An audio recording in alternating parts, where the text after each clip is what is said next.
বিসমিল্লাহির রহমানির রহিম।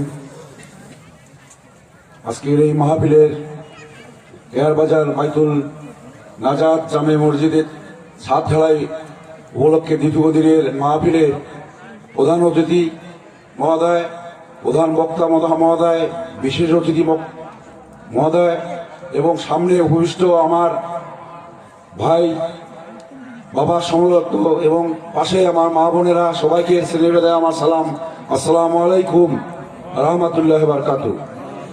আমরা যে উদ্দেশ্যে এখানে আজকে সমবেত হয়েছি মাহফিল, এই মাহফিলের প্রধান বক্তা আমাদের মাঝে উপস্থিত হয়েছেন।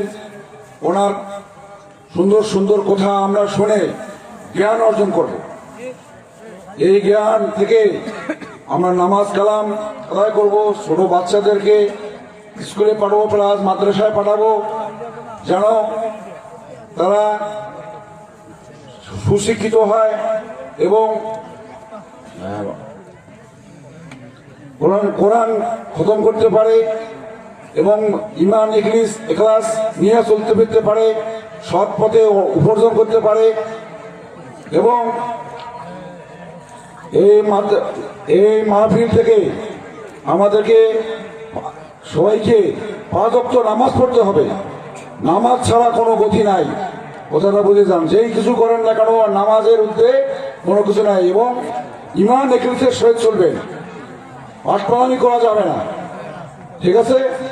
আর কথা হইল, যেহেতু আমাদের সামনে মসজিদটা অসমাপ্ত অবস্থায় আছে, সবাই আমরা হেল্প করবো যাতে মসজিদটা খুব তাড়াতাড়ি পুরোভাবে নামাজমুখী হয়, মানুষ নামাজ পড়তে পারে সুন্দরভাবে। সেটা আমি সবার কাছে অনুরোধ করব, সবাই আমরা ওই মসজিদে হেল্প করব, সাহায্য করব। আর আমি বেশি কিছু বলবো না, সবারই সুস্বাস্থ্য এবং দীর্ঘায়ু কামনা করে আমি আমার কথা এখানে শেষ করছি।